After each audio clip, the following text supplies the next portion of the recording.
Hello fellow Guardians, it's Footyprint here, and today I'm going to walk you through Crota's End hard raid. At least the boss anyways. So what you want to do in this first part here, you want to make sure you have a Titan with Blessing of Light. Our Titan actually didn't have his super ready, so we just kind of went ahead with it anyways. But Blessing of Light will really help you in this section, so it's a good thing to have. But anyways, let's get started. Now, when you start out, you want to focus on the Acolytes first, just because they're the ones that will do the damage to your teammates and yourself. Knights not so much, as long as people are watching out and calling out as soon as they come into the room here. What we normally do, we get them to low health, and then one of our Warlocks will pop a Nova Bomb and generate 8 orbs aside for our teammates. But I didn't have my super ready, as you can see, so we just downed them and went ahead with it.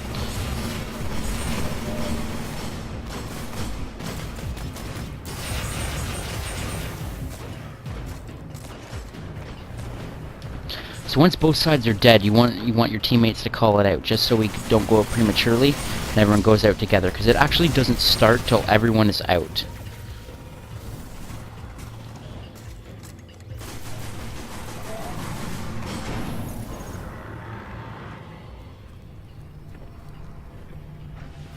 Once you're done picking up ammo, you want to move to the center ledge here, because you're out of range from the boomers, so they can't really touch you, and you get a pretty good shot at the sword bearer. Usually goes to the right rock or the left rock. Sometimes he'll venture a little further. And if that's the case, you want your sword bearer to actually kind of lure him back to the center so we can all kind of snipe on him here. And once he's down, your sword bearer is going to call it out that he's picked up the sword, and we just wait for him to tell us to DPS Crota. Usually you can fire 1 rocket and then switch to your primary, but we're playing it safe and I would fire 2 rockets. I had a lot of ammo stints with me, just so I was ready, and that's why I'm firing 2 rockets. And after you get him down the second time, you want to move over to this side here, because you'll be out of range of Crota when he does tend to go right.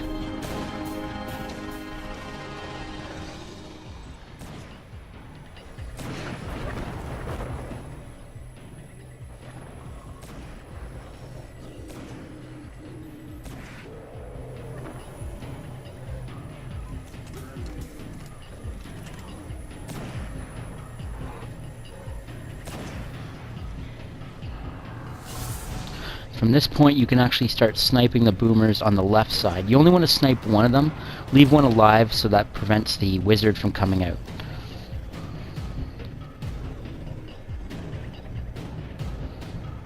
Always try to double check before you kill one of the boomers as well, that the other one is still alive, because you can deal with the wizard. It's just easier to leave one alive, so you don't have to deal with the wizard, but it's entirely up to you guys.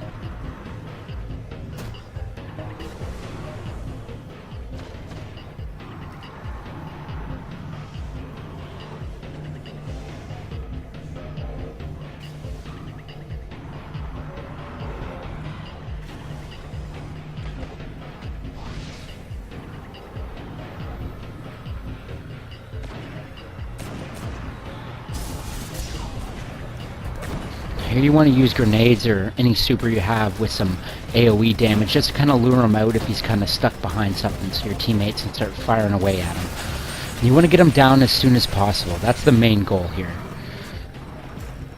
And then you just rinse and repeat once again, like the first part. So we all shoot our rockets, we get Crota down. Like I said, you can use 1 rocket and switch to your primary, but I'm using 2 just to be on the safe side for our team here. And you want to wait a couple seconds before he gets back up, otherwise he'll be immune. And then right after he goes down for the second time, you want to rush over to this right boomer tower, because this is where Shrek and Fiona start to come out. You get on top of this door here, and Shrek will come out right below the door, and everyone's got to unload on him really quickly just to get him down. And then we can move on to the second one.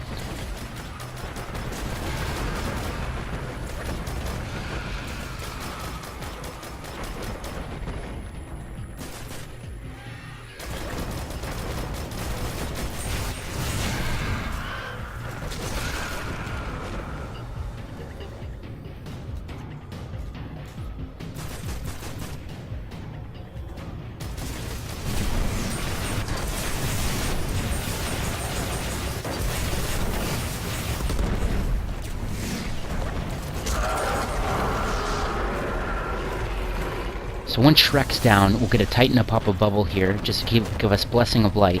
Keep us a little safer for Fiona. Because we have a little bit of distance between us and Fiona, so she has a chance to get off her eyeball laser, or whatever you want to call it. And once we get Fiona down, you want to head to the right side if Crota is on center or left. If he's on the left side, you're gonna have to run across and go right, just because Crota will down you very quickly. And where you want to go, you want to head back to that ledge. Once again, you're gonna be out of the range of the boomers. You just got to get there. That's the main thing, is make sure you have Blessing of Light just in case those boomers do get a lucky shot off on you. And when you are on this ledge, you do have to watch out for Thrall, because they do like to give you a back scratch. Now, we did lose one of our warlocks here, but he was able to self-revive, and we're able to take down the Oversoul and continue. Some people I played with, once they see Oversoul, they'll just wipe, but it's entirely not necessary. I usually just unload with my primary and then finish up with my sniper rifle.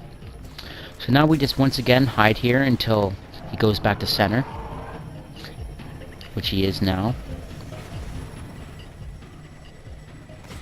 But if he is in center when you're here, you may want to wait off, because he does go right very quickly sometimes. So we just patiently waited him out, waited for him to come back middle, keeping an eye on the sword bearer, calling out where he is when we see him. Making sure everyone has their heavy ready. I'm just about to get my cooldown done, so I call that out, let everyone know. And once Crota goes back middle, this is where it gets really important. You have to ignore the Oversoul, because when he gets to about 10 to 15% health, he will enrage and Oversoul will spawn. And that's when everyone just unleashes with their rockets. And if you do it correctly, you will get him down. It does take a little bit of timing. We do find it's about, I believe it's about 13 hits you can get with the sword to bring him just before enrage.